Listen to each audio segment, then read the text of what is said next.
Yeah, breathe again. Hey guys, welcome back to another episode of Neff Learns Flair and Tells Stories.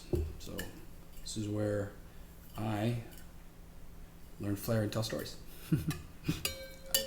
The thing about doing the flair is that it all takes practice, and there's only so many hours a day I have to practice. So I want to introduce new things every day, but I'm still going to have to practice the old stuff. So you're going to see a couple things you've probably seen before, and hopefully you can track.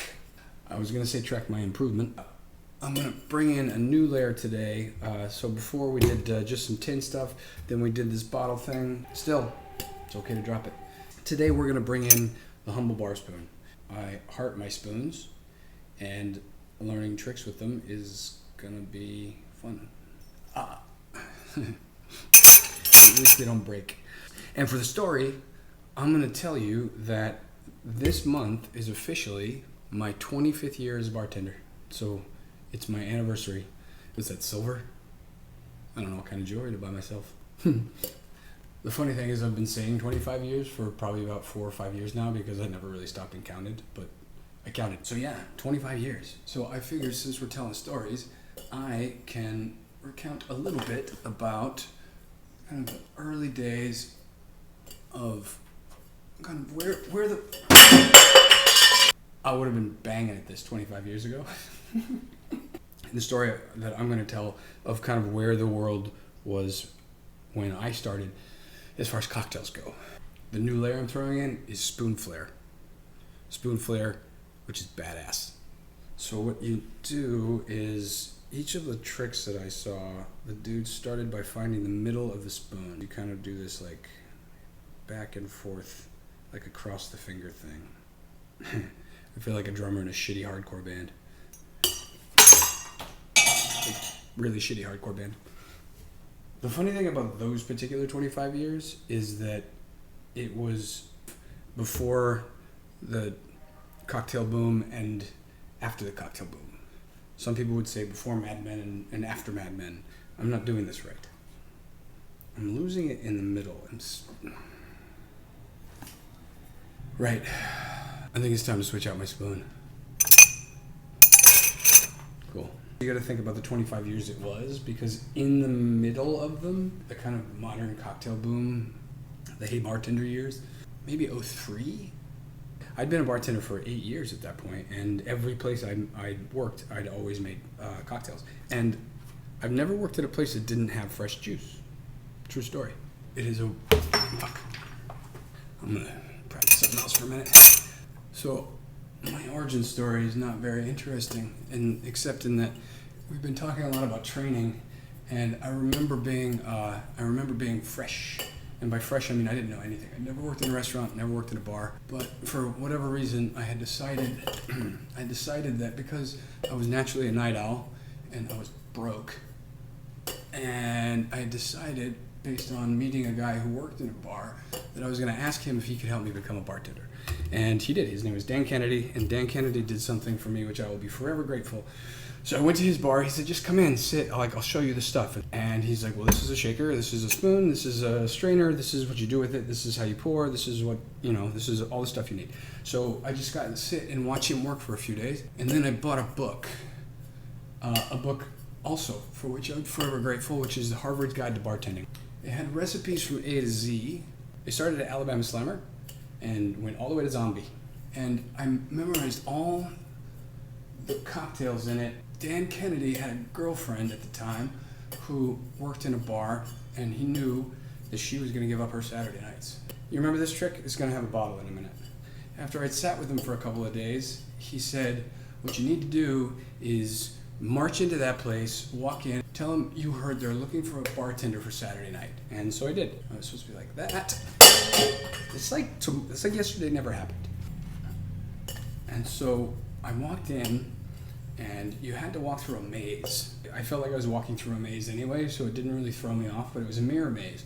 So I go in and I make my way through this mirror maze, and I emerge, and there's a podium, and there's 2 gentlemen standing there.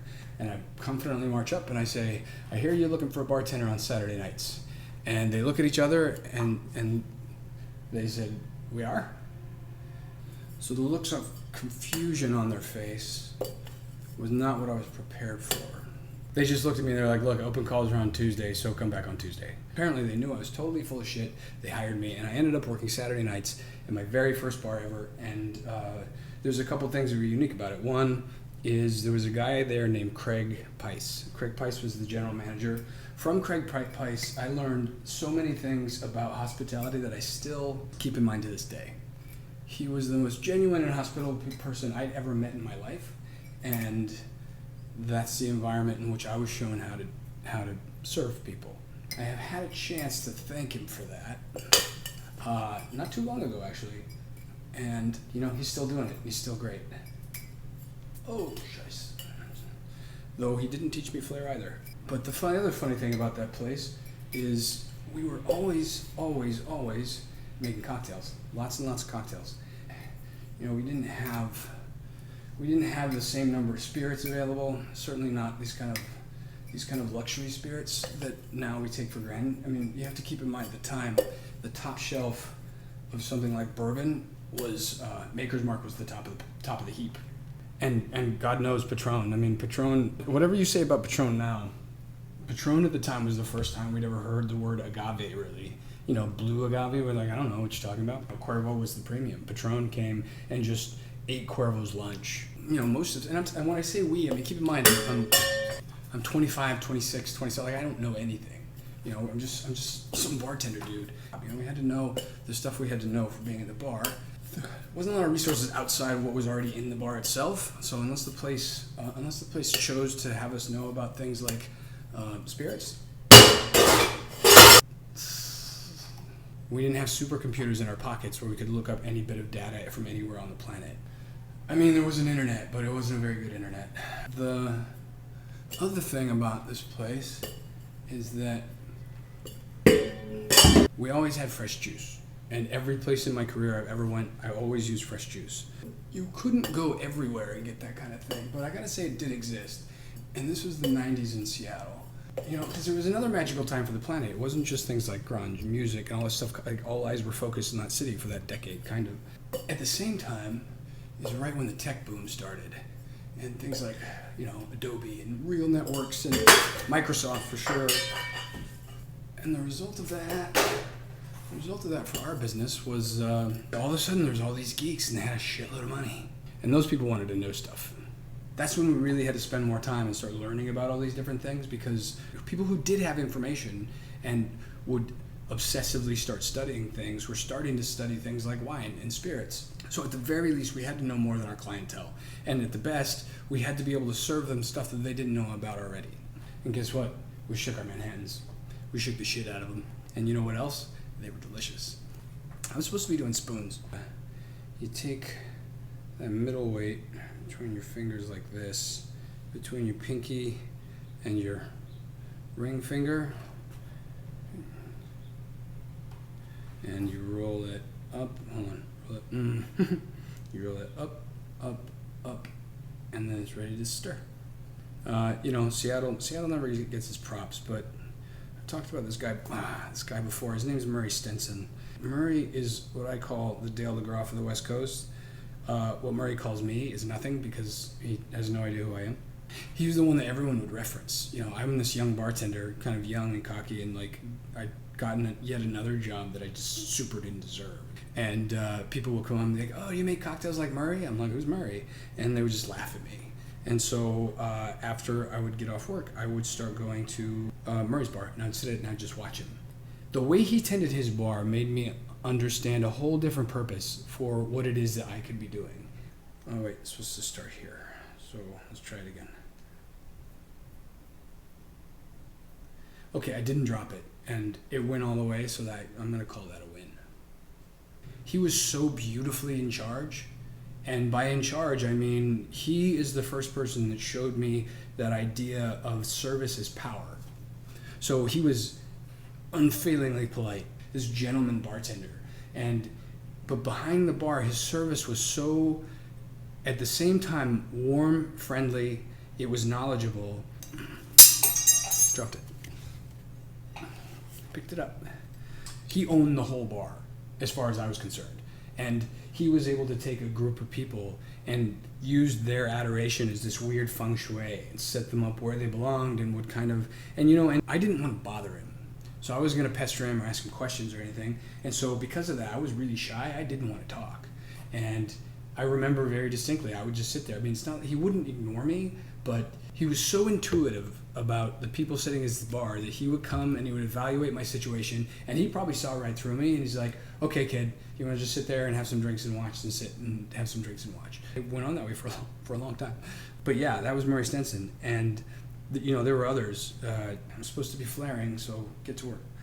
Murray is one of the people who showed me that there is a purpose in acting the way that you do. And the other thing that I learned from Murray was that he was a master of making it all about him without having it be about him at all. And that's one of the dichotomies in this business that is really strange. It is a very true thing that you need to be present for the whole thing, which means everyone needs to be on board with you, right? So what you think and what you say, all that stuff has to matter. But it's a really, really fine line between living in that presentation and making your interactions about yourself. It's like a Zen thing. And I learned that from watching Murray Stenson, because I'll tell you what, man, he was a joy to watch. And I have seen him work at many different places over the years. Always in Seattle, and it was an inspiration, especially as a young bartender, because without him and without a couple people like him, then I would have just kind of had to, it's not that I didn't have good trainers. My trainers were amazing. The guy who actually taught me how to make cocktails was, everyone in this first place I worked with was all a bunch of weirdos and artists and actors and whatever, but he was not the bar manager. He was just a guy who had been a bartender for a long time. Yeah, Chris Taraswai, he was just an old pro, and he taught me all the physical stuff. He taught me like tricks on how to shake, and he kind of explained all the things like recipes, and that's all very important. And I learned a lot by working with a bunch of actors behind the bar, because they were all show-offy people just by nature. And I think I need to work on my posture, because I feel like I'm doing this whole leaning thing, so I'm not gonna be too hard on myself. Maybe I should just work on the stuff first.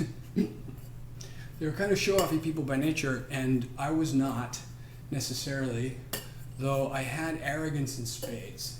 I was able to channel my native arrogance with an application that wasn't bad. It was wonderful.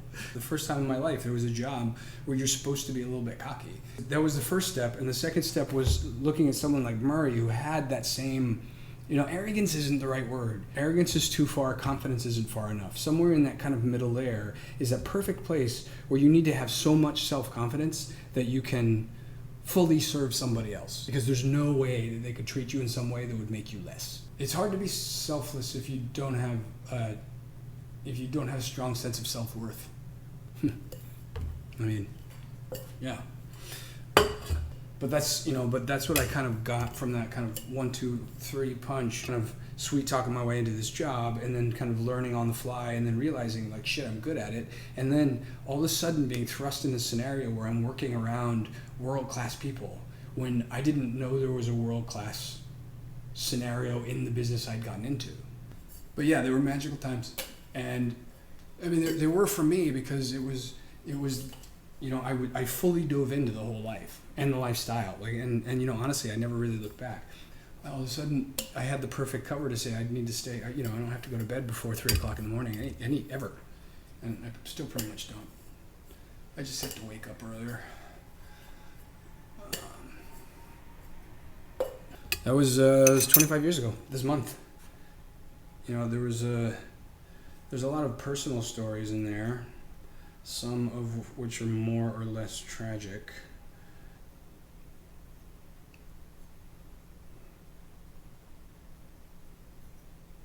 And so that was Seattle. And Seattle was also a time when it was that transition time out of nicer places. Were coming off of using sour mix on a gun, and they were taking the time and the expense to juice lemons and limes. But even when I moved from Seattle to New York, the experience that I had and the abilities of programs that I could set up were all focused on cocktails and spirits and wine. And so when I went to go get a job, it became clear what kind of place I would need to get a job at. And those are the people who saw my experience and said, yeah, this is what we want you to do. So yeah, I mean, those are the Seattle years. Everything in my life that I think is good, I can trace directly back to that first place I ever worked. And this is true on every level except my immediate family. So my parents and my brothers and sisters, because obviously they predate that. But without that, I would not have been able to do any of this. But all of it came from that one place. And that showed me the power of the communities that we form even with ourselves. And then it's that kind of zeitgeist that gets shared with the people who come to us. So it's like layers here and then layers there, and then it stretches out, and then we're all Gary Regan and just making everybody smile. Hold on, I'm going to try this Flair one more time.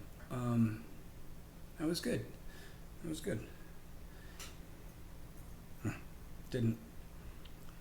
See, I stopped telling stories and I started looking at it, and now I stopped doing it. This kind of story core thing, this one's for Murray Stetson.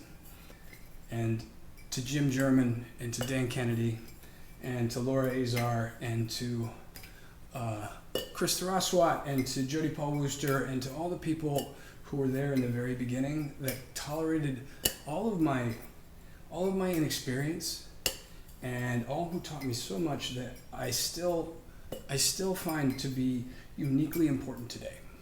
So if there's any version of me giving anyone a great experience behind a bar, ultimately I can trace it back to all of those people, and I will forever, ever be grateful to them.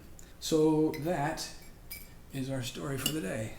So this is Neff Learns Flair and Tells Stories. I think because it is my anniversary week, I'm going to be, I think I'll go through every phase. So next, from Seattle, I moved to New York City.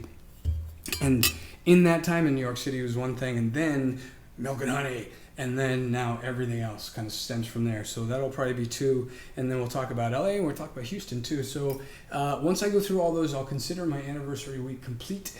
But in the meantime, I will have full episodes of these on the YouTube channel, which you're probably watching it on now.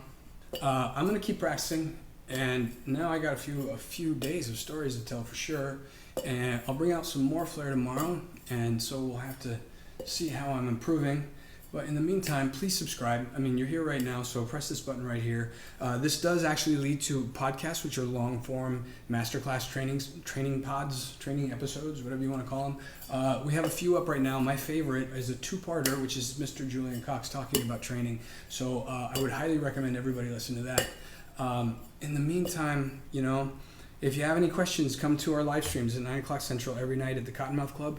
That's where I am right now, and we'll stay here until they kick us out. I'm doing this because this is a time for me to kind of figure out if I can take the hit and do things to improve.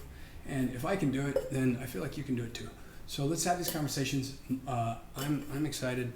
I hope that you continue to watch, and I'll be back tomorrow with a new kind of Flair. Oh wait, I should say. But I appreciate you listening, and we'll see you next time. See? Flair. What was that? And we'll see you next time.